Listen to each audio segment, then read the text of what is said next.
चलो जी। अध्याय 4 से शुरू करते हैं। अध्याय 4 है हमें कौन सी चीज पीछे धकेल रही है। आने वाले कल की उपलब्धियों की राह में केवल एक बाधा है और वो हमारे हैं आज के संदेह। फ्रैंकलिन डी रूजवेल्ट का कहना है। अगर हम कार ब्रेक लगाकर चलाएं तो क्या होगा। हमारी कार कभी पूरी रफ्तार नहीं पकड़ पाएगी क्योंकि ब्रेक रुकावट पैदा करेंगे। हमारी कार बेहद गर्म होकर बिगड़ जाएगी और कार में ब्रेकडाउन नहीं हुआ तो रुकावट की वजह से इंजन पर दबाव पड़ेगा और अपनी मंजिल तक पहुंचने के लिए हमको दो में से किसी एक रास्ते को चुनना पड़ेगा। या तो हम एक्सीलेटर और जोर से दबाकर कार को नुकसान पहुंचाने का खतरा उठाएं या उसे तेजी से चलाने के लिए ब्रेक हटा लें। इस उदाहरण का हमारी जिंदगी में के बीच में काफी सारी समानता है। इसमें से कई लोग जिंदगी की गाड़ी ब्रेक लगाकर चलाते हैं। ये ब्रेक क्या है। यह है डर, टालमटोल की आदत, आत्मसम्मान की कमी वगैरह ही ब्रेक है। यही चीजें हमें कामयाब नहीं होने देती हैं। भावनाओं के इस ब्रेक के को सही नजरिए से ऊंचे स्वाभिमान और जिम्मेदारियां कबूल करके हटाया जा सकता है। असफलता श्रेष्ठ न हासिल कर पाने के 20 कारण। ये वो रीजंस हैं जो आपको एक्सीलेंस पाने में बाधा कर रहे हैं। जिंदगी एक 10 गियर वाली साइकिल की तरह है। हमें इससे ज्यादातर लोगों के पास ऐसे गियर हैं जिनका इस्तेमाल हम करते ही नहीं है। ऐसी 20 वजह हैं जो हमें असफल बना सकती है। इन वजहों को दूर करके हम अपनी सफलता की राह में बाधा बनने वाले ब्रेकों को हटा सकते हैं। पहला है खतरे उठाने से बचना। सफलता पाने के लिए सोच समझकर खतरे भी उठाने पड़ते हैं। खतरे उठाने का मतलब बेवकूफी से भरा हुआ जुआ खेलना और गैर जिम्मेदारी बरतना नहीं होता है। कई बार गैर जिम्मेदारापूर्ण और ऊट पटांग कामों को करना भी खतरे उठाना मान लेते हैं। इस वजह से जब उन्हें बुरे नतीजे मिलते हैं तो अपनी किस्मत को दोष देते हैं। खतरे का मतलब अलग अलग इंसान के लिए अलग अलग हो सकता है और ये ट्रेनिंग का नतीजा भी हो सकता है। पहाड़ पर चढ़ना किसी प्रशिक्षित व्यक्ति और किसी नए सीखने वाले दोनों के लिए खतरनाक हो सकता है, लेकिन प्रशिक्षित व्यक्ति के लिए इसे गैर जिम्मेदारी भरा खतरा नहीं माना जा सकता। जिम्मेदार ढंग से खतरे उठाने के लिए ज्ञान, प्रशिक्षण, ध्यानपूर्वक अध्ययन, आत्मविश्वास और काबिलियत की जरूरत होती है। खतरा सामने होने पर ये चीजें हमको उसका सामना करने की हिम्मत देती हैं। और खतरा न उठाने वाला आदमी कोई गलती भी नहीं करता है, लेकिन कोशिश करके असफल होने से भी बड़ी गलती है। कई लोगों में फैसला न ले पाने की आदत बन जाती है। यह एक छुआछूत की बीमारी की तरह फैलती है। ऐसे लोग फैसला न ले पाने के कारण कई अवसरों से हाथ धो बैठते हैं। खतरे उठाइए पर जुआ मत खेलिए। खतरे उठाने वाले अपनी आंखें खुली करके आगे बढ़ते हैं, जबकि जुआ खेलने वाले अंधेरे में तीर चलाते हैं, ब्लाइंड खेलते हैं। ब्लाइंड खेलोगे तो पिलोगे ना भैया। एक बार किसी ने एक किसान से पूछा, क्या तुम इस मौसम में गेहूं की फसल बोई है। किसान ने जवाब दिया, नहीं, मुझे बारिश न होने का अंदेशा था। उस आदमी ने पूछा, क्या तुमने मक्के की फसल बोई है। किसान ने जवाब दिया, नहीं, मुझे डर था कि कीड़े मकोड़े खा लेंगे। तब उस आदमी ने पूछा, आखिरकार तुमने बोया क्या है। किसान ने जवाब दिया, कुछ नहीं, मैंने कोई खतरा उठाया नहीं, मैं कोई खतरा उठाना नहीं चाहता, तो उसने कुछ नहीं बोया। खतरे। हंसने में बेवकूफ समझे जाने का डर है। अगर आप हंसते हो तो लगता है बेवकूफ हैं। रोने में जज्बाती होने का डर है। किसी के सामने रो रहे हो तो सोचते हैं इमोशनल फूल है ये। लोगों से मिलने के नाते में जुड़ जाने का डर है। लोगों से मिलो जुलोगे तो रिश्ते बन जाएंगे। अपनी भावनाएं प्रकट करने में मन की सच्ची बात खुल जाने का डर है, क्योंकि जब आदमी अपनी बातें कहता है तो कुछ कुछ बातें ऐसी भी कही जाती है जो नहीं कहनी चाहिए थी। अपने विचार अपने सामने लोगों से कहने में उनका चुरा लिए जाने का डर है। कुछ लोग ऐसे होते हैं जो आपकी बातों का यूज कहीं और भी कर लेते हैं, आपकी कमजोरियों का प्रयोग कहीं पे कर देते हैं, जहाँ पे जरूरत नहीं होती है उधर भी कर देते हैं। किसी को प्रेम करने पर बदले में प्रेम न पाने का डर है। जीने में मरने का डर है। आशा में निराशा का डर है। कोशिश करने में असफलता का डर है। लेकिन खतरे जरूर उठाए जाने चाहिए, क्योंकि जिंदगी में खतरे न उठाना ही सबसे बड़ा खतरा है। जो शख्स खतरे नहीं उठाता है वह तो कुछ भी नहीं करता है और न कुछ पाता है न कुछ बनता है। वे जिंदगी में दुख दर्द से बच सकते हैं, लेकिन सीखने में, महसूस करने में, बदलाव लाने में, आगे बढ़ने में, प्रेम करने में और जीवन को जीने को नहीं सीख पाते हैं। अपने नजरिए को अपनी जंजीरों में बांध कर गुलाम बन जाते हैं और अपनी आजादी खो बैठते हैं।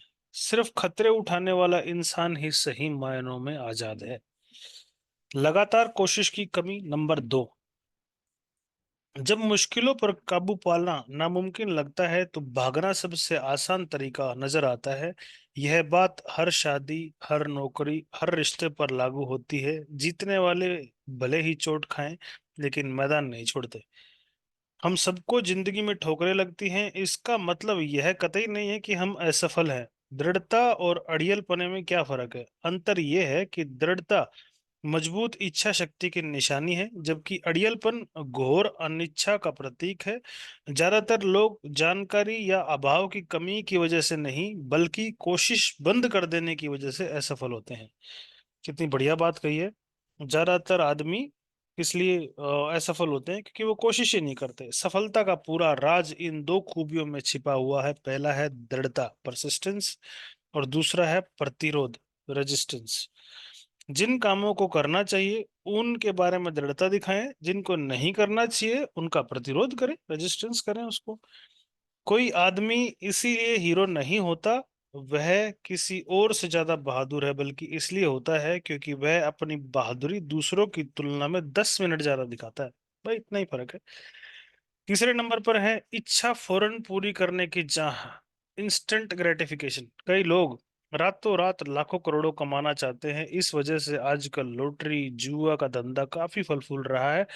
हम इच्छाएं झटपट पूरी करने के दौर में जी रहे हैं। आजकल हमको जगाने से लेकर सुलाने के लिए, यानी हर काम के लिए एक गोली मौजूद है। लोग एक गोली खाकर अपनी दिक्कतों से छुटकारा पाना चाहते हैं। इसी तरह करोड़पति बनने के लिए लोग अपनी ईमानदारी का गला घोटकर शॉर्टकट अपनाने से हिचकते नहीं हैं।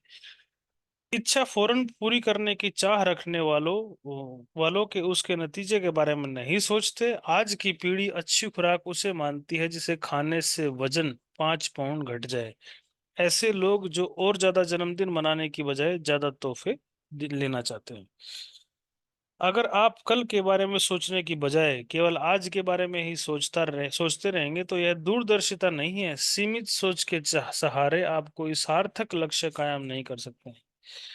प्राथमिकताएं तय न करना, प्रायोरिटीज सेट ना करना। लोग प्राथमिकताओं की अदला बदली करते हैं, जबकि ऐसा नहीं करना चाहिए। उदाहरण के तौर पर रिश्ते निभाने के लिए वे समय और स्नेह का मुआवजा पैसों और तोहफों के रूप में चुकाना चाहते हैं। कुछ लोगों ने अपनी बीवी बच्चों के साथ हिल मिलकर वक्त गुजारने की बजाय अपनी गैर हाजिरी का हर्जाना चीजें देकर, खरीद कर या चुका कर अधिक आसान लगता है। अपनी प्राथमिकताएं तय कर लें, जिसके कारण हम वक्त बर्बाद करते हैं। हम यह नहीं समझ पाते कि वक्त की बर्बादी का मतलब जीवन की बर्बादी है। प्राथमिकताएं तय करने के लिए खुद को अनुशासित करना पड़ता है। इससे हम वही कर पाएंगे जो जरूरी है, बनस्पत वह जिसे हम करना चाहते हैं या जो हमें अच्छा लगता है। हम किसी काम को दिल से करने की बजाय उसकी हार जीत को ज्यादा वजन देते हैं। आप सफलता और हार का सामना कैसे करेंगे? इस सवाल का जवाब हमारे चरित्र को काफी हद तक बयान कर देगा। सफलता के राज को खोलने के लिए महत्वपूर्ण चाबी प्राथमिकताएं तय करना है। कुछ लोगों के लिए पैसा महत्वपूर्ण है, कुछ लोगों के लिए सत्ता, किसी के लिए यश महत्वपूर्ण है, किसी के लिए संपत्ति। हमें अपनी प्राथमिकताओं को समझना होगा। सफलता कामयाबी दिलाने वाले उसूलों को पढ़ने या रटने से नहीं, बल्कि उनको समझने और अपनी प्राथमिकताएं तय करके उनको लागू करने से मिलती है। शॉर्टकट की तलाश, भोजन मुफ्त में नहीं मिलता, नो फ्री लंच। एक राजा अपने सलाहकारों को बुलाकर उनसे बीते इतिहास की सारी साझेदारी, सारी समझदारी भरी बातें लिखने के लिए कहा, ताकि वह उन्हें अपने आने वाली पीढ़ियों तक पहुंचा सके। उन्होंने काफी मेहनत करके समझदारी भरी बातों पर किताबें लिखी और उन्होंने राजा के सामने पेश कर दिया। राजा को वह किताबें काफी भारी भरकम लगी। उन्होंने सलाहकारों को कहा कि वे लोग इन्हें पढ़ नहीं पाएंगे, इसलिए इन्हें छोटा कर दीजिए। सलाहकारों ने फिर अपना काम किया और केवल एक किताब लेकर आए। राजा को वह भी मुश्किल लगी। सलाहकारों ने उसे और छोटा किया। इस बार भी केवल एक अध्याय लेकर आए। राजा को वह भी लंबा लगा। तब सलाहकारों ने उसे और छोटा करने के लिए एक पन्ना पेश किया। राजा को एक पन्ना भी लंबा लगा। आखिरकार वे राजा के पास केवल एक वाक्य लिख कर ले गए और राजा उससे संतुष्ट हो गया।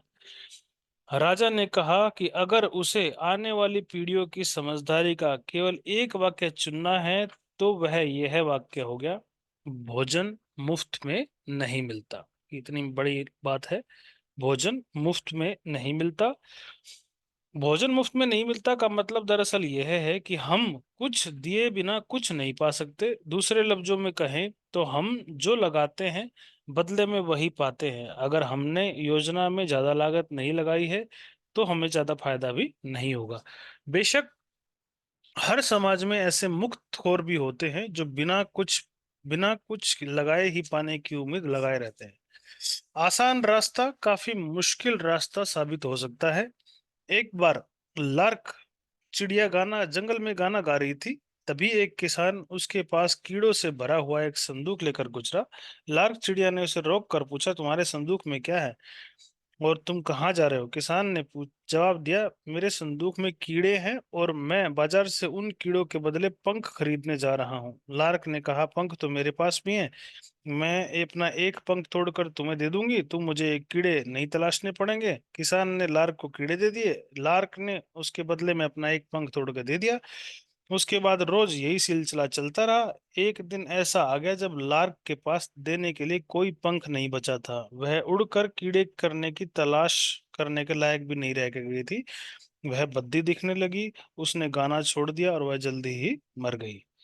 यही बात हमारी जिंदगी के लिए भी सच है। कई बार हम जो रास्ता आसान लगता है वही जिंदगी के लिए मुश्किल साबित होता है। इस कहानी का संदेश बहुत ही साफ है। लार्क को जो भोजन हासिल करने का आसान तरीका लगा था वही मुश्किल और नुकसानदेह तरीका साबित हुआ। हारने वाले नतीजे जल्दी हासिल करना चाहते हैं। अपने बगीचे के घास फूस की सफाई करने के दो तरीके हैं। आसान तरीका यह है कि घास काटने की मशीन का इस्तेमाल किया जाए। इससे बगीचा कुछ देर के लिए अच्छा दिखेगा, लेकिन समस्या का अस्थायी हल है, जल्दी ही घास फिर उग जाएगी। दूसरा थोड़ा मुश्किल तरीका है कि घुटनों के बल झुककर अपने हाथ से एक एक घास को जड़ से निकाल डालें। यह तरीका समय लेने वाला है और तकलीफ देह है, लेकिन इसको अपनाने के बाद लंबे समय तक घास उगेगी ही नहीं। पहला तरीका आसान लगता है लेकिन उसे अपनाने से समस्या बनी रहती है। दूसरा तरीका उतना आसान नहीं है लेकिन वह समस्या को जड़ से खत्म कर देता है। महत्वपूर्ण बात यह है कि समस्या को जड़ से मिटाया जाए। जिंदगी में हमारे नजरिए के बारे में भी यह बात लागू होती है। कुछ लोग अपने अंदर की कड़वाहट, नाराजगी का इजहार करते रहते हैं और यह नजरिया उनकी जिंदगी में बार बार जाहिर होता रहता है। आज लोगों की समस्या ये है कि वे हर मसले पर फौरन हल चाहते हैं। वे चीज का समाधान एक मिनट में चाहते हैं, तुरंत हासिल होने वाली कॉफी, इंस्टेंट कॉफी की तरह। वे फौरन हासिल करने वाली खुशियां भी चाहते हैं, लेकिन ऐसा कोई फॉर्मूला नहीं है। इस तरह का नजरिया बाद में निराशा को जन्म देता है। स्वार्थ और लालच, सेल्फिशनेस एंड ग्रीड। स्वार्थी नजरिया रखने वाले लोगों और संगठनों को पनपने का कोई हक नहीं है। वे दूसरों के हितों की परवाह किए बिना आगे बढ़ने की सोचते हैं। लालची आदमी हमेशा और अधिक पाने की चाह रखता है। जरूरतें पूरी की जा सकती हैं लेकिन लालच पूरा नहीं किया जा सकता है। यह मन का एक कैंसर होती है। लालच रिश्तों को नष्ट कर देता है। लालच आत्मसम्मान की कमी की वजह से पैदा होता है। इसका अंत कहाँ है? Where does it end? एक लालची किसान से कहा गया कि वह एक दिन में जितनी जमीन पर चलेगा उतनी जमीन उसकी हो जाएगी, बशर्ते वह सूरज डूबने तक शुरुआत करने वाली जगह पर वापस आ जाए। ज्यादा से ज्यादा जमीन पाने के लिए वही किसान दूसरे दिन सूरज निकलने से पहले ही निकल पड़ा। वह काफी तेजी से चला क्योंकि वह ज्यादा से ज्यादा जमीन हासिल करना चाहता था। थकने के बावजूद वह सारी दोपहर चलता रहा क्योंकि वह जिंदगी में दौलत कमाने के हासिल हुए उस मौके को गंवाना नहीं चाहता था। दिन ढलते वक्त उसे शर्त याद आई कि उसे सूरज डूबने से पहले शुरुआत की जगह पर पहुंचना है। अपनी लालच की वजह से वह उस जगह से काफी दूर निकल आया था। तो वह वापस लौट पड़ा। सूरज डूबने का वक्त जो जो करीब आता गया, वह उतनी ही तेजी से दौड़ता जा रहा था। वह बुरी तरह थक कर हांफने लगा और फिर बर्दाश्त से अधिक तेजी से दौड़ता रहा। नतीजा यह हुआ कि सूरज डूबते डूबते वह शुरुआत वाली जगह पर पहुंच तो गया, पर उसका दम निकल गया और वह मर गया। उसको दफना दिया गया और उसको दफन करने के लिए जमीन के बस एक छोटे से टुकड़े की ही जरूरत पड़ी। इस कहानी में काफी सच्चाई है और सबक छुपा हुआ है। इसमें कोई फर्क नहीं पड़ता कि किसान अमीर था या गरीब था, किसी भी लालची आदमी का ऐसा ही हश्र होता है। दृढ़ विश्वास की कमी, लेक ऑफ कन्विक्शन। जिन जिन लोगों में दृढ़ विश्वास की कमी होती है, वे बीच का रास्ता अपनाते हैं। जरा अंदाजा लगाइए, सड़क के बीच में चलने वालों का क्या हश्र होता है। लोग उन्हें कुचलते हुए आगे बढ़ जाते हैं। दृढ़ विश्वास न रखने वाले लोग किसी भी बात पर अड़ नहीं पाते। आत्मविश्वास और साहस की कमी की वजह से लोगों के साथ बने रहने में उनका साथ निभाते रहते हैं और उनकी सोहबत यह जानते हुए भी कबूल कर लेते हैं कि ये गलत कर रहे हैं।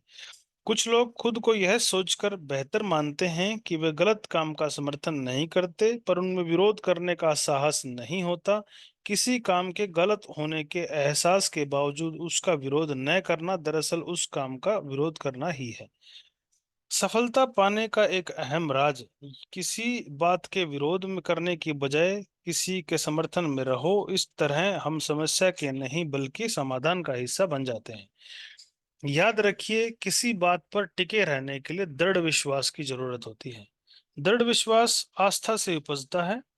कर्म के बिना आस्था एक भटकाव बन जाती है। आस्था चमत्कारों का इंतजार नहीं करती, बल्कि चमत्कारों को जन्म देती है।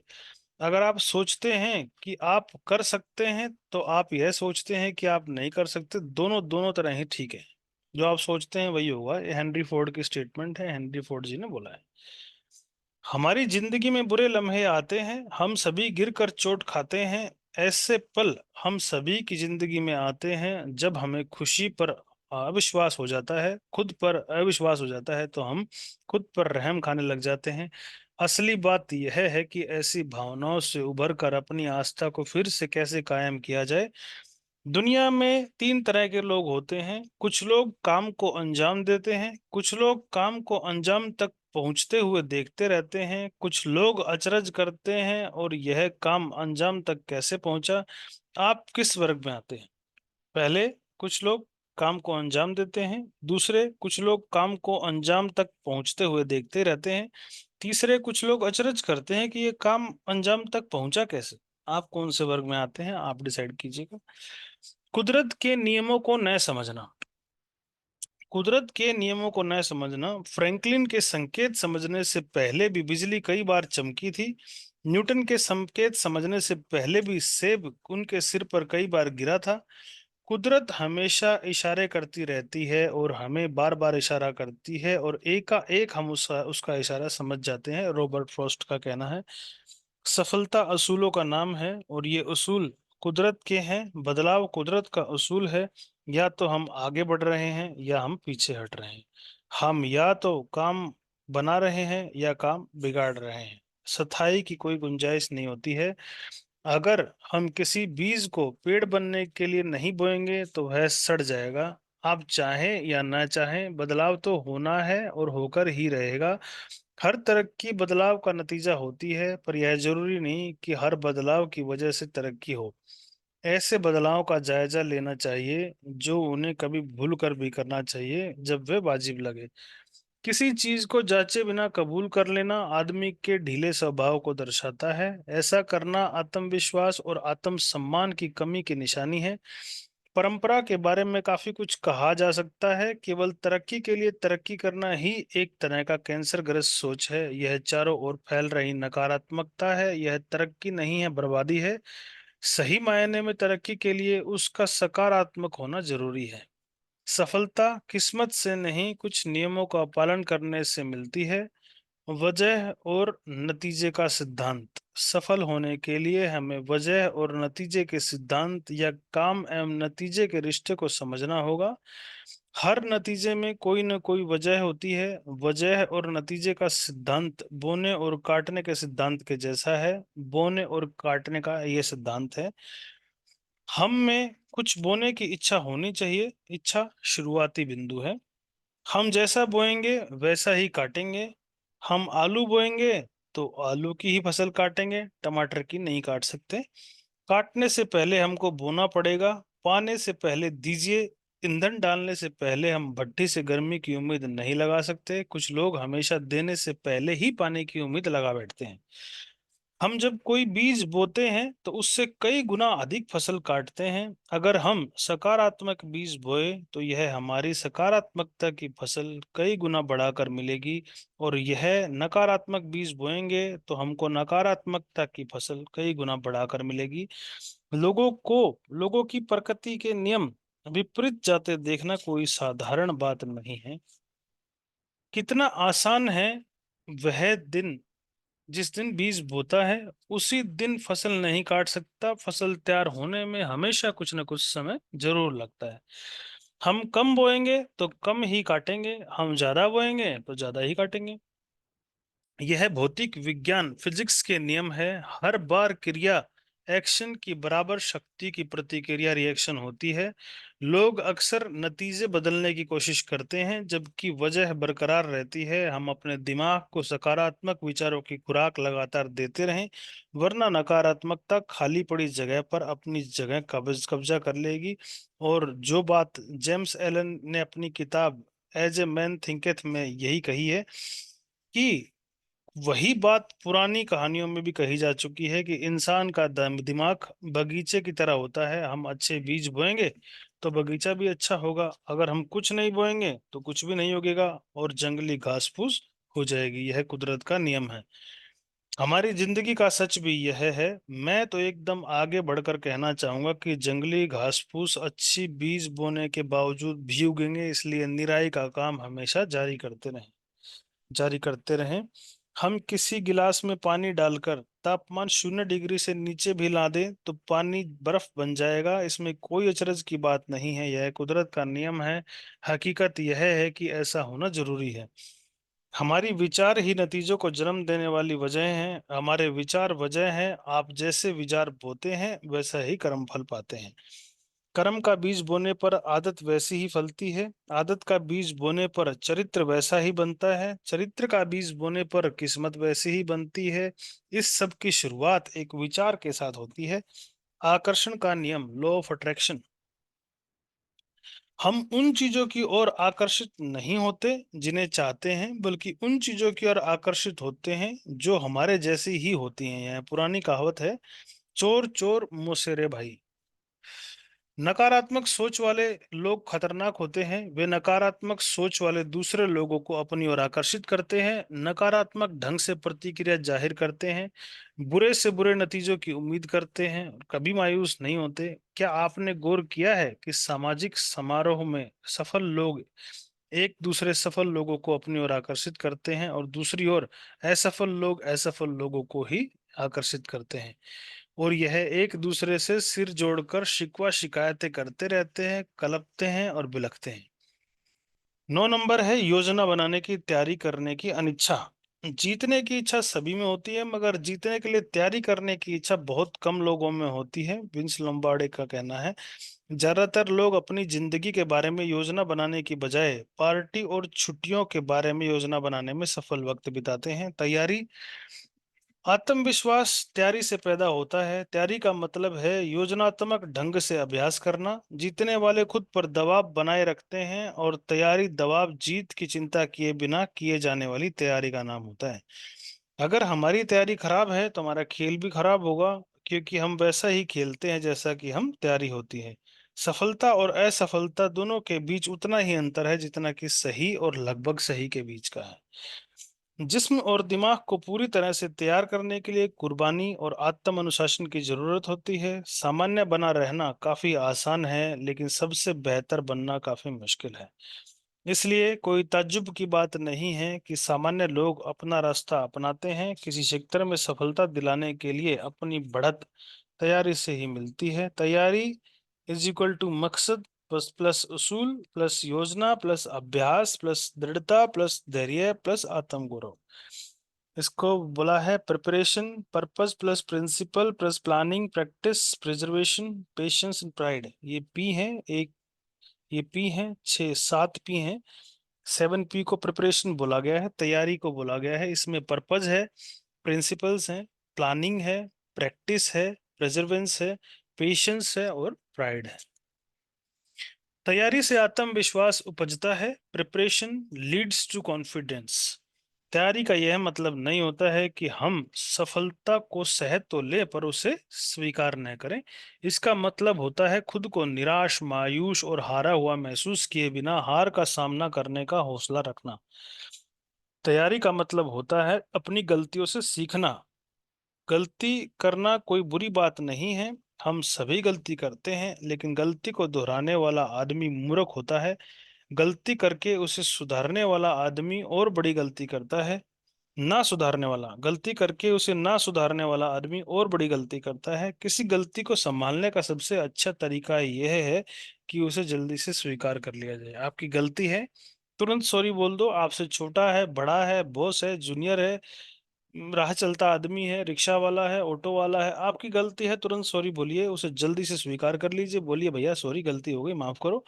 उसमें उलझिए मत, जितना उलझोगे उतना फंसोगे। उसको ऐसा नहीं कि उसको सबक सिखाता हूँ, अभी तेरा मेरी गलती नहीं है तो तेरे को सिखाता हूँ सबक, रुक जा। और गलती अगर हो गई है तो उसको दोहराना नहीं है। दूसरों को दोष ना दिया जाए और ना ही कोई बहाना बनाया जाए। ये बहुत छोटी चीज है लेकिन बहुत टिपिकल है और करना बहुत ही मुश्किल है। कई लोग इसी चक्कर में फंस जाते हैं और सही तरीके से फैसला नहीं ले पाते हैं। तो तैयारी ना होने से दबाव महसूस होता है। तैयारी, अभ्यास और कड़ी मेहनत का कोई विकल्प नहीं होता है। केवल मन की इच्छाओं और अभिलाषाओं से कोई नतीजा नहीं निकलता है। हमको मुकाबले में बढ़त तैयारी ही दिला सकती है। अगर हमने तैयारी नहीं की है तो खुद को लाचार महसूस करेंगे। जैसे पानी अपना रास्ता खुद तलाश लेता है, वैसे ही सफलता उन लोगों तक पहुंचने का रास्ता तलाश लेती है जिन्होंने तैयारी की हुई होती है। कमजोर कोशिकाओं से कमजोर नतीजे मिलते हैं। हमें दृढ़ता इन चीजों से आती है। उद्देश्य, तैयारी, धैर्य, वही 7 आ गए ये। Purpose, preparation, patience, principles, positive attitude, योजना, गर्व, अभ्यास और प्राइज, कीमत अदायगी। आप अपने आप से पूछिए, क्या आपके पास में एक उद्देश्य है? क्या आपके पास मकसद पाने के लिए कोई योजना है? हम तैयारी के लिए जो कोशिशें कर रहे हैं क्या वो सही है? क्या हम सही कीमत चुकाना चाहते हैं और किस हद तक आगे बढ़ना चाहते हैं? क्या हम सफलता हासिल होने से पहले के दबावों को झेलने का धैर्य रखते हैं? क्या हम बेहतर होने के लिए लगातार अभ्यास करने के लिए तैयार हैं? क्या हम अपनी मजबूत उसूल की बुनियाद पर खड़े हैं? क्या हम अपने कार्य प्रदर्शन, परफॉर्मेंस पर गर्व अनुभव करते हैं? क्या हमारे पास मैं यह काम न कर सकता हूं वाला नजरिया है? इनमें से कौन सी बात है जिसके जवाब आपके पास है उसको पेपर पे लिख लीजिए, आधा काम तो वैसे ही हो जाएगा। बहाने बनाना। बहाने बनाना क्या है? जीतने वाले बारीकी से जांच परख तो करते हैं पर बहाने नहीं बनाते। बहाने बनाने वाले हारने वालों की आदत होती है। हारने वालों के पास अपनी नाकामयाबी की वजह बताने वालों बहानों की पूरी किताब होती है। उनके बहाने कुछ इस किस्म के होते हैं: मैं बदनसीब था, मेरे सितारे खराब थे, मेरी उम्र काफी कम थी, मेरी उम्र बहुत ज्यादा थी, मैं लाचार था, मुझे चतुराई नहीं थी, मैं शिक्षित नहीं था, मैं सुंदर नहीं था, मैं अधिक संपर्क नहीं था, मेरे पास ज्यादा पैसा नहीं था, मेरे पास ज्यादा वक्त नहीं था, मेरा माली हालत खराब था, काश मुझे मौका मिला होता, काश मुझ पर परिवार की जिम्मेदारी नहीं होती, काश मैंने सोच समझकर शादी की होती। ऐसे बहानों की लिस्ट और भी बड़ी हो जाती है। जब किसी आदमी का सफल होना इन्हीं 2 बात पर तैयार करता है, पर निर्भर करता है: वजह और नतीजे। वजह पर कोई ध्यान नहीं देता पर नतीजे मायने रखते हैं। हिंदुस्तान में बंदर कैसे पकड़े जाते हैं? बंदर पकड़ने वाले एक बक्से का उपयोग करते हैं। उसके ऊपर एक छेद होता है जिसमें बंदर अपना हाथ आसानी से बक्से में डाल देते हैं। बक्से में मूंगफलियां भरी जाती हैं। बंदर मूंगफलियों को लेने के लिए बक्से में हाथ डालता है। मूंगफलियां लेते समय उसकी मुट्ठी बंध जाती है। और जैसे ही वो अंदर अपना हाथ डालता है, अंदर से बाहर निकालने की कोशिश करता है, तो वो छेद के रास्ते जो खुला हुआ रहता है वो बड़ा इतना नहीं होता कि मुट्ठी उसकी निकल जाए। उसमें से मुट्ठी बाहर ना निकल सके, अब बंदर के पास यह विकल्प है, या तो वो मूंगफलियों को छोड़ दे और बाहर आ जाए और आजाद हो जाए, या उन्हें पाने के चक्कर में पकड़ लिया जाए। आपने अंदाजा लगा लिया होगा कि वह मूंगफलियां हाथ में थामे रहता है और पकड़ा जाता है। हम लोग बंदर से अलग नहीं हैं, हम खुद की जिंदगी में आगे बढ़ने से रोकने वाली बाधाओं से चिपके रहते हैं। हम खुद को यही करके सही ठहराने की कोशिश करते हैं कि मैं यह काम नहीं कर सकता क्योंकि, और क्योंकि के बाद जो शब्द आते हैं उन बाधाओं को ही बयान करते हैं जो हमें जिंदगी में आगे बढ़ने से रोकती हैं। सफल लोग बहाने नहीं बनाते। अगर हम असफल होना चाहते हैं तो हमारे लिए सबसे अच्छी सलाह है कि न तो सोचिए, न ही पूछिए, और न ही कुछ सुनिए। पिछली गलतियों से सीख न लेना। एक इंसान संकोच करता है और हीन भावना की वजह से दूसरी गलतियां करने में संकोच नहीं करता। हीन भावना की वजह से, हेनरी सी लिंक का कहना है ये। इतिहास ने इतिहास से सबक लेने वाले लोग नष्ट हो जाते हैं। अगर हमारा नजरिया सही हो तो हम अपनी गलतियों से सीखते हैं। असफलता सफर का अंत नहीं है, महज भटकाव होती है। यह देर से वजह बन सकती है, हार की नहीं। सच बात तो यह है कि अपनी गलतियों से हमें तजुर्बा हासिल होता है। कुछ लोग सीखते हुए जीते हैं, कुछ लोग केवल जीते हैं। अक्लमंद लोग अपनी गलतियों से सीखते हैं, अधिक अक्लमंद लोग दूसरे की गलतियों से सीखते हैं। और हमारी जिंदगी इतनी लंबी नहीं होती कि हम केवल अपनी ही गलतियों से सीखते रहें। बहुत जबरदस्त लाइन है ये। हमारी जिंदगी इतनी लंबी नहीं होती कि हम केवल अपनी गलतियों से ही सीखते रहें। कोई आदमी 60 साल का है तो 60 साल का एक्सपीरियंस उसके पास में है, लेकिन किताबें अगर आप पढ़ोगे तो एक एक किताब के अंदर आदमी ने अपने 60 साल का अनुभव डाला है। एक आदमी की किताब पढ़ो, आपका 60 साल का आपका एक्सपीरियंस हो जाएगा, अनुभव हो जाएगा। नंबर 12 पॉइंट है, अवसर को न पहचान पाना। अक्सर बाधाओं के रूप धर कर भी आते हैं। अक्सर अवसर बाधाओं के रूप धर कर भी आते हैं, इसलिए बहुत सारे लोग उन्हें पहचान नहीं पाते। याद रखिए, बाधा जितनी बड़ी होगी अवसर भी उतना ही बड़ा होगा। डर। डर वास्तविकता का हो सकता है और काल्पनिकता का भी। डरा हुआ इंसान अटपटे काम करता है। डर की बुनियाद वजह नासमझी होती है। डर कर जीना भावनाओं की कैद में जीने के समान है। डर असुरक्षा की भावना है, आत्मविश्वास की कमी है, बहानेबाजी की आदत को जन्म देता है। यह हमारी क्षमता, हमारी योग्यता को नष्ट कर देता है। डरा हुआ इंसान स्पष्ट ढंग से नहीं सोच पाता और डर रिश्तों और सेहत को नष्ट कर लेता है। डर की कुछ आम वजह ये है। सबसे पहला डर है असफलता का डर, कुछ अनजानी चीज का डर, तैयारी ना होने का डर, गलत फैसला लेने का डर, अस्वीकार किए जाने का डर। ये कुछ ऐसे डर हैं जो कि बहुत ज्यादा आपको पीछे खींचते हैं। इस तरह से डरों को बयान किया जा सकता है, जबकि कई प्रकार के डर केवल महसूस किए जा सकते हैं। डर इंसान को बेचैन कर देता है, जिसकी वजह से इंसान बेतुकी बातें करता है। नतीजे के तौर पर समस्याएं हल करने में उसकी क्षमता पर पूरा प्रभाव पड़ता है। आमतौर पर लोग डर से दूर भागते हैं, भागने से हमें राहत मिलती है। कुछ देर के लिए डर का असर कम हो जाता है, लेकिन डर की वजह बरकरार रहती है। कई बार बेबुनियाद डर हमारी समस्याओं को बढ़ा देता है, काबू से बाहर हो जाने पर हमारी खुशियों और हमारे रिश्तों को नष्ट कर देता है। डर को एक ऐसा झूठ मानिए जो हमें सच लगता है। False evidence appearing real.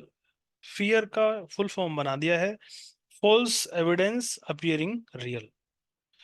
डर को एक ऐसा झूठ मानिए जो हमें सच लगता है। असफलता से अधिक बुरा सफलता का डर होता है। असफलता से भी अधिक बुरा डर होता है असफलता का। आदमी के साथ घटित होने वाली सबसे बुरी चीज असफलता नहीं होती है। कोशिश न करने वाले लोग प्रयत्न करने से पहले ही असफल हो जाते हैं। बच्चे जब चलना सीखते हैं तो बार बार गिरते हैं, लेकिन उनके लिए वह असफलता नहीं बल्कि सीख होती है। अगर वे मायूस हो जाएं तो वे कभी चल ही नहीं पाएंगे। घुटनों के बल बैठकर डरी हुई जिंदगी जीने से अपने पैरों पर खड़ा होकर मरना ज्यादा बेहतर है। नंबर 14, 14, प्रतिभा का उपयोग न कर पाना, inability to use talent. Albert Einstein का कहना है, मुझे लगता है कि मैंने जिंदगी में अपने केवल 25% बौद्धिक क्षमता का उपयोग किया है। विलियम जेम्स के मुताबिक एक इंसान केवल 10 से 12% आंतरिक क्षमता का प्रयोग करता है। ज्यादातर लोगों की जिंदगी का सबसे दुखद पहलू यही होता है कि वे अपने मन में कुछ करने की इच्छा लिए हुए ही मर जाते हैं। जीवित होते हुए भी वे इंसान को जी नहीं सकते, जिंदगी को जी नहीं सकते। वे इंसान इस्तेमाल होने की वजह से नहीं बल्कि जंग लगने की वजह से मर जाते हैं। मैं खुद को जंग लगवाने की बजाय इस्तेमाल होना ज्यादा पसंद करूंगा। जिंदगी में सबसे दुखद शब्द ये होते हैं, मुझे यह कर लेना चाहिए था। खाली बैठने और इंतजार करने में बहुत फर्क है। खाली बैठने का मतलब है बेकारी, निकम्मापन, जबकि धैर्य और इंतजार करना एक सोचा समझा फैसला है और यह एक कर्म है। इसमें लगातार कोशिश और दृढ़ता शामिल है। किसी ने एक बुजुर्ग आदमी से पूछा, जिंदगी का सबसे बड़ा बोझ क्या है? बुजुर्ग ने बड़ी दुखी आवाज में जवाब दिया, ढोने के लिए कोई बोझ ना होना। अनुशासन की कमी। नंबर 15, आपको जिंदगी में यह चुनाव करना है कि आप अनुशासन की कीमत चुकाएंगे या अफसोस की। क्या हमने कभी विचार किया कि कुछ लोग अपने लक्ष्य तक क्यों नहीं पहुंच पाते? उन्हें बार बार संकट का सामना क्यों करना पड़ता है? हम लोगों को लगातार सफलता क्यों मिलती है जबकि दूसरे लोगों को अंतहीन असफलताएं झेलनी पड़ती हैं? खेलकूद, शिक्षा, अकादमिक क्षेत्र, व्यापार यानी किसी भी क्षेत्र में अनुशासन के बिना महत्वपूर्ण सफलता की कोई जिम्मेदारी नहीं है और कोई भी इसको हासिल नहीं कर सकता है। अनुशासनहीन लोग काम हर काम को करने की कोशिश करते हैं लेकिन उनमें से किसी भी काम को करने का संकल्प नहीं होता। कुछ तथाकथित उदार चिंतकों ने अनुशासनहीनता को स्वतंत्रता माना है, लेकिन किसी विमान में बैठते वक्त मैं यही चाहूंगा कि उसका पायलट अनुशासित हो और वह उन कामों को करे जिनकी उम्मीद उससे की जाती है, ना कि वह अपने मन की मौज मस्ती के मुताबिक काम करे। और मैं नहीं चाहूंगा कि विमान में ऐसा कोई पायलट चलाए या ऐसा कोई पायलट आ जाए जो इस दर्शन में विश्वास करता हो कि मैं आजाद हूं। मैं नहीं चाहता कि मुझे कोई कंट्रोल टावर बताए कि मुझे क्या करना है। लगातार कोशिश की कमी अनुशासन की कमी का नतीजा होती है। अनुशासित रहने के लिए आत्म नियंत्रण व त्याग की आवश्यकता होती है तथा भटकाव और लालच से बचना पड़ता है। इसका मतलब यह होता है कि हम लक्ष्य पर ध्यान लगाएं और भाप इंजन जब तक नहीं खींच सकता जब तक उसे एक दायरे में सीमित ना कर दिया जाए। नियाग्रा फॉल से बिजली तब तक नहीं बना जा सकती जब तक उसे बांध ना लिया जाए। खरगोश और कछुए की कहानी हम सभी जानते हैं। खरगोश अपनी रफ्तार के बारे में डींग हाकी और कछुए को दौड़ में बुलाने की चुनौती कर दी। कछुए ने चुनौती कबूल कर ली। उन्होंने एक लोमड़ी को जज बनाया। दौड़ शुरू हो गई तो कछुआ अपनी धीमी चाल से चलता रहा लेकिन खरगोश ने रफ्तार दिखाई। जल्दी ही खरगोश को कछुए ने काफी पीछे छोड़ दिया। उसे जीतने पर पूरा भरोसा था इसलिए उन्हें सोचा कि उन्हें एक झपकी ले ली जाए। नींद खुलने पर उसे याद आया कि उसे फिर से दौड़ना शुरू किया लेकिन उसी दौरान कछुआ अपने लक्ष्य तक पहुंच चुकर जीत चुका था। अनियमित कड़ी मेहनत से कहीं बेहतर है। नियमित रूप से की गई थोड़ी सी मेहनत भी कोशिश से अनुशासन से जो आती है। अनुशासन और पछतावा दोनों ही दुखदायक हैं। ज्यादातर लोगों को इन दोनों में से एक को चुनना पड़ता है। जरा सोचिए दोनों में से कौन सा ज्यादा तकलीफ दे है। जिन बच्चों को बिना अनुशासन के काफी आजादी देकर पाला जाता है वो आमतौर पर बड़े होकर अपनी इज्जत करते हैं, न तो अपनी इज्जत करते हैं और ना ही माँ बाप की इज्जत करते हैं, ना समाज की परवाह करते हैं, ना वे जिम्मेदारियां ही कबूल करना चाहते हैं। नंबर 16, आत्मविश्वास की कमी, पुअर सेल्फ एस्टीम। अगर कोई इंसान खुद की इज्जत नहीं करता तो अपनी अहमियत महसूस नहीं करता तो उसमें स्वाभाविक रूप से आत्मसम्मान की कमी होती है। ऐसा इंसान न तो अपनी इज्जत करता है और न ही दूसरों की। उसकी शख्सियत को ड्राइविंग सीट पर अहंकार, ईगो बैठ जाती है। वह फैसले वह फैसले कोई कायदे का काम करने के लिए नहीं बल्कि अपने अहंकार को संतुष्ट करने के लिए लेता है। जिन लोगों में आत्मसम्मान की कमी होती है वे लगातार अपनी पहचान की तलाश करते रहते हैं। वे खुद को ढूंढते रहते हैं और शख्सियत कहीं पड़ा हुआ उन्हें नहीं मिलती है, उसे बनाना पड़ता है। बहानेबाजी की आदत, निकम्मापन और आलसीपन और आत्मसम्मान की कमी का नतीजा होते हैं। निकम्मापन उस जंग की तरह है जो बढ़िया से बढ़िया लोहे को भी खा जाता है। नंबर 17, ज्ञान की कमी, लेक ऑफ नॉलेज। 60 साल पहले मैं सारी बातें जानता था, लेकिन अब मैं कुछ नहीं जानता। अपनी अज्ञानता को निरंतर जानते रहने की प्रक्रिया ही शिक्षा है, बिल ड्यूरोट जी का कहना है। अपनी अज्ञानता के दायरों को जानना ही ज्ञान प्राप्ति की दिशा में पहला कदम है। इंसान जितना ज्यादा ज्ञान प्राप्त करता है, उसे अपनी अज्ञानता के क्षेत्रों का अनुभव उतना ही ज्यादा करना पड़ता है। अगर कोई इंसान यह समझता है कि उसे सब कुछ मालूम है, तो उसे सीखने की क्या जरूरत है। अज्ञानी लोग ये नहीं जानते कि वे अज्ञानी हैं। उन्हें अपने अज्ञान का अनुभव, अज्ञान का एहसास ही नहीं होता है। दरअसल अज्ञान से भी बड़ी समस्या ज्ञानी होने का भ्रम है, जिसकी वजह यही है कि अगर हमें कोई चीज नहीं जानने के बावजूद उसे जानने का भ्रम पाल लेते हैं, तो अक्सर ये फैसले गलत हो जाते हैं। भाग्यवादी नजरिया। भाग्यवादी नजरिए वाले लोग अपने हालात की वजह से जन्म लेने वाली जिम्मेदारियों को कबूल करने से कतराते हैं। वे सफलता और असफलता दोनों को भाग्य की देन मानते हैं और सब कुछ भाग्य पर छोड़ देते हैं। वे अपनी कुंडली या सितारों द्वारा पहले से ही लिख दी गई तकदीर को मंजूर कर लेते हैं। वे मान लेते हैं कि लाख कोशिश करने के बावजूद वही होगा जो किस्मत में लिखा है।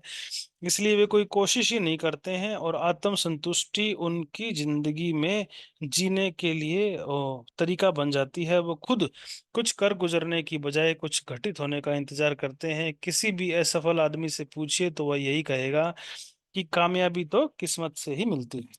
कमजोर दिमाग वाले लोग तकदीर बताने वालों, कुंडली देखने वालों और खुद को अवतारी पुरुष घोषित करने वालों के चक्कर में आसानी से आ जाते हैं, जबकि कई बार ऐसे लोग केवल पाखंड कर रहे होते हैं। भाग्यवादी लोग अंधविश्वासों के चंगुल में फंस जाते हैं और कुछ खरगोश के पांव को सौभाग्य हिलाने का वाला मान लेते हैं, और वह ये नहीं समझ पाते कि पांव खुद खरगोश के लिए भाग्यशाली साबित नहीं हुआ है।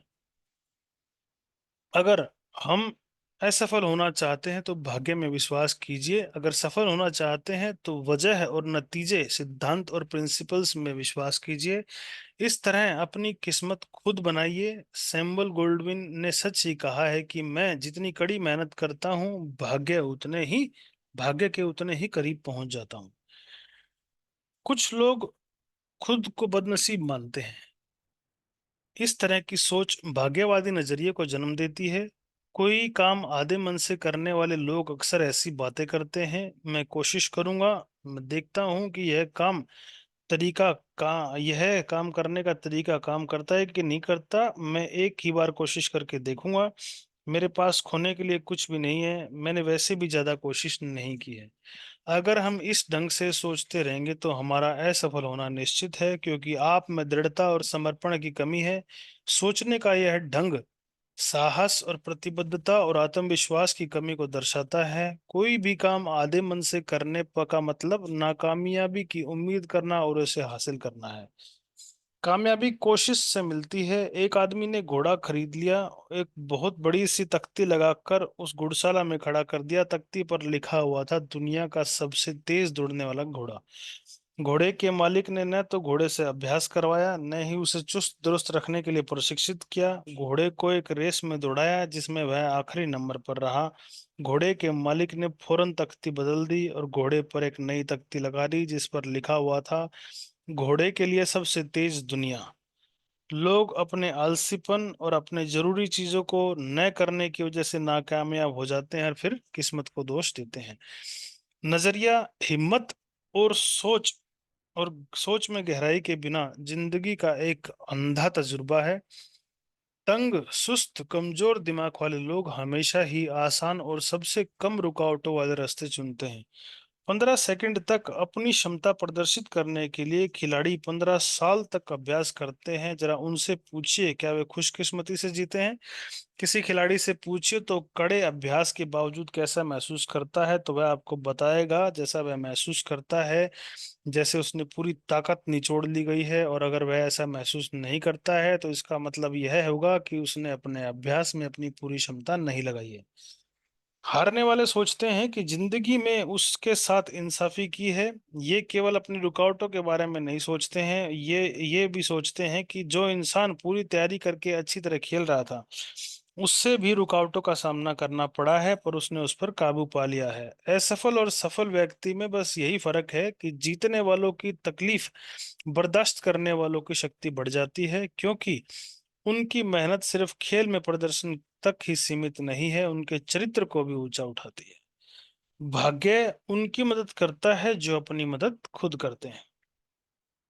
एक कस्बे में बाढ़ आई, एक आदमी के सिवा एक कस्बे में बाढ़ आई, एक आदमी के सिवा वहां रहने वाला हर आदमी सुरक्षित स्थान पर चला गया। उस आदमी ने अपनी जगह नहीं छोड़ी। उसका कहना था, मुझे विश्वास है कि भगवान मेरी रक्षा करेंगे। पानी का स्तर बढ़ने पर उसे बचाने के लिए एक जीप आई। उसने यह कहकर इनकार कर दिया कि मुझे विश्वास है कि भगवान मेरी रक्षा करेंगे। पानी का स्तर और बढ़ने पर वह मकान की दूसरी मंजिल पर चला गया। उसकी मदद करने के लिए एक नाव आई, तो उसने आदमी को यह कह दिया कि जाने पर इनकार कर दिया कि मुझे विश्वास है कि भगवान मेरी रक्षा करेगा। पानी का स्तर और बढ़ता जा रहा था। आदमी ने अपने मकान की छत पर चला गया। उसकी मदद के लिए हेलीकॉप्टर आया, लेकिन आदमी वही बात कह दोहराई कि मुझे विश्वास है कि भगवान मेरी रक्षा करेगा। आखिरकार वह डूब कर मर गया। भगवान के पास पहुंचने पर उसे गुस्से भरे लहजे में बोला, मुझे आप पर पूरा विश्वास था और आपने मेरी प्रार्थनाओं को अनसुना कर दिया, मुझे डूबने दिया। भगवान ने जवाब दिया, तुम क्या सोचते हो, तुम्हारे पास जीप, नाव, हेलीकॉप्टर किसने भेजा था? मतलब भगवान ने ही बचाने की कोशिश की थी, लेकिन हम खुद अगर कोई इनिशिएटिव नहीं लेंगे तो भगवान बेचारे क्या करेंगे? भाग्यवादी नजरिए से उभरने का केवल एक ही तरीका है, हम जिम्मेदारियां कबूल करें और किस्मत पर यकीन करने की बजाय सिद्धांतों और नतीजों पर विश्वास करें। जिंदगी में कोई लक्ष्य, कोई इंतजार, कोई चाहत अचंभित होकर सोच विचार करते रहने से नहीं, बल्कि काम और तैयारी करने से ही हासिल होता है। किस्मत लायक लोगों पर मेहरबान होती है। अलेक्जेंडर ग्राहम बेल अपनी ऊंचा सुनने वाली पत्नी के लिए सुनने की मशीन बनाने के लिए जी तोड़ कोशिश कर रहे थे। उस मशीन को बनाने में तो वो नाकामयाब रहे, परंतु उसी दौरान उन्होंने टेलीफोन का सिद्धांत ढूंढ निकाला। क्या हमें ऐसे व्यक्ति को भाग्यशाली मानेंगे? अच्छी किस्मत तभी हासिल होती है जब तैयारी और अवसर का मेल हो। कोशिश और तैयारी के बिना अच्छे संयोग घटित नहीं होते हैं। उसने सारा दिन काम किया, उसने सारी रात काम किया, उसने खेल ना छोड़ा, उसने मौज मस्ती छोड़ी, उसने ज्ञान के ग्रंथ पढ़े और नई बातें सीखी, और वह आगे बढ़ता गया। पाने के लिए सफलता जरा सी दिल में विश्वास और हिम्मत लिए वह आगे बढ़ा, और वह सफल हुआ तो लोगों ने उसे भाग्यशाली कहा। अज्ञात, इसमें कोई सोर्स नहीं है तो अज्ञात इसमें लिखा हुआ है। उद्देश्य की कमी, लेक ऑफ पर्पज, महान मस्तिष्कों के उद्देश्य होते हैं, अन्य लोगों के पास केवल इच्छाएं होती हैं। अगर हम ऐसे लोगों की कहानियां पढ़ें जिन्होंने अपनी गंभीर किस्म की असमर्थताओं पर विजय प्राप्त की है, तो यह स्पष्ट हो जाएगा कि प्रबल इच्छा ही उनकी प्रेरणा शक्ति थी। उनकी जिंदगी में कोई उद्देश्य था, तो वो अपने आप को भरोसा दिलाना चाहते थे कि सफलता हमारी बाधाओं के बावजूद हासिल की जा सकती है, और उन्होंने उनको करके दिखाया। इच्छा शक्ति के बल पर लकवे का शिकार हुआ विल्मा रुडोल्फ 1960 की ओलंपिक दौड़ में सबसे तेज दौड़कर सोने के 3 तमगे हासिल किए। ग्लेवन कनिंगम के मुताबिक यह इच्छा शक्ति ही थी जिसके जले पैरे वाले लड़कों को भी 1 मील की दौड़ में विश्व रिकॉर्ड कायम करने की शक्ति दी। 5 साल की उम्र में पोलियो पीड़ित बच्ची ने अपनी शक्ति दोबारा हासिल करने के लिए तैरना शुरू किया, और सफल होने पर अपनी प्रबल इच्छा के बल पर उसने 3 प्रतियोगिताओं में विश्व रिकॉर्ड हासिल किए। सन 1956 के मेलबोर्न ओलंपिक के स्वर्ण गोल्ड मेडल प्राप्त किया। उसका नाम शैली मौन है। जब लोग उद्देश्यहीन और दिशाहीन हो जाते हैं तो उन्हें कोई अवसर नहीं दिखाई देता। जब कभी इंसान में कोई कमी, काम पूरा करने की इच्छा, लक्ष्य की और बढ़ने का सही ज्ञान, और लक्ष्य के प्रति समर्पण और कड़ी मेहनत करने के लिए अनुशासन की भावना होती है, तो सफलता उसके कदम चूमती है। अगर हमारे पास लक्ष्य और सही दिशा का ज्ञान नहीं है, तो हमारे पास कोई भी खूबी हो, हम सफल नहीं होंगे। चरित्र की बुनियाद पर ही हर चीज टिकी होती है, यह टिकाऊ होता है। 20 नंबर है साहस की कमी, लेक ऑफ करेज। सफल लोग चमत्कार घटित होने पर कोई न कोई काम आसानी से हो जाने की आशा करते हैं। वे रुकावटों पर काबू पाने की हिम्मत और ताकत हासिल करते हैं। वे इस बात पर ध्यान नहीं देते हैं कि उन्होंने क्या गवा दिया है, बल्कि इस बात पर ध्यान देते हैं कि उनके पास क्या बचा हुआ है। इच्छाएं साकार नहीं होती है, पर दृढ़ विश्वास पर टिके हुए भरोसे और उम्मीद पूरी हो जाती है। प्रार्थनाएं तभी स्वीकार की जाती हैं जब साहस के साथ काम किया जाए। साहस और चरित्र, इन दोनों में मेल कामयाबी हासिल करने का एक अहम नुस्खा है। आम और खास लोगों के बीच सिर्फ यही फर्क होता है। हमारा मन जब साहस से भरा हुआ होता है तो हम अपने डर को भूल जाते हैं और रास्ते की रुकावटों पर काबू पा लेते हैं। साहस का मतलब डर का न होना है, बल्कि डर को जीतना है। साहस के बिना चरित्र, निष्ठा और न्यायप्रियता बेअसर हो जाती है। दूसरी ओर चरित्र के बिना साहस जुल्म का रूप ले लेता है। सफलता का नुस्खा। सफलता पानी सफलता पाना केक बनाने की तरह है। अगर हमारे पास सही नुस्खा हो तो हमारे को कामयाबी नहीं मिलेगी। अच्छा केक बनाने के लिए हमारे पास सही मात्रा में उम्मीदा किस्म की सामग्री होनी चाहिए। उसे ना ज्यादा ज्यादा आंच देनी है, ना ही कम। हमारे पास अगर सही नुस्खा है, अभ्यास है, तो कभी कभार होने वाली गलतियों से मिलने वाली सीख की मदद से यह काम आसान हो जाता है। अब नुस्खा हमारे पास है, हम इसका इस्तेमाल करेंगे या नहीं यह हमको तय करना है। सफलता हासिल करने के लिए कुछ सबक। A crash course for success. हारने के लिए नहीं, बल्कि जीतने के लिए खेलें। दूसरे की गलतियों से सीखें। ऊंचे चरित्र वाले लोगों से संबंध रखें। जितना पाते हैं उससे अधिक दें। बिना कुछ दिए कुछ पाने की उम्मीद ना रखें। हमेशा दूर की सोचें। अपने मजबूत पहलुओं को जानें। अपनी बुनियाद पर अपना विश्वास करें। फैसला लेते समय हमेशा हालात की व्यापक तस्वीर को ध्यान में रखें। अपनी सच्चाई के साथ कभी भी समझौता ना करें। इसका अध्याय अध्याय 4 का यहाँ पे अंत होता है। इसके बाद इसका एक एक्शन योजना है। आप अपना काम बेहतर, ज्यादा तेज और असरदार ढंग से कैसे कर सकते हैं, इसके बारे में 3 सुझाव दीजिए। आपने अपनी डायरी में, अपने नोटपैड में ये लिखना है। इसके अलावा ऐसे 3 तरीके लिखें जिसके जरिए हम सफलता हासिल करने और उनके असूलों पर जिंदगी के हर क्षेत्र में अमल कर सकते हैं। काम कौन सा है, घर पे करना है कि सामाजिक काम करना है। तीसरा क्वेश्चन है, अपनी जिंदगी में उन क्षेत्रों के बारे में लिखें जहां अनुशासन का अभाव हमको खटक रहा हो। आकलन करें कि इसकी क्या कीमत चुकानी पड़ रही है। अगली बार किसी बाधा का सामना करने पर रुक कर खुद से ये 2 सवाल पूछें कि मैं उस चुनौती से क्या सीख सकता हूँ और मैं इस सबक से जिंदगी का फायदा कैसे उठा सकता हूँ। यहाँ पर हमारा चौथा अध्याय समाप्त होता है। आशा करता हूँ आपको सारी चीजें समझ में आई होंगी। अगर समझ में आ गई हैं तो वीडियो को लाइक कीजिए, शेयर कीजिए, सब्सक्राइब कीजिए और कमेंट भी कीजिए। अगर कोई चीज ना सुनाई दे या कोई चीज ना समझ में आए तो पूछिए, हम लोग कमेंट में भी उसको क्लियर करके देंगे। Thank you so much. Thank you for listening.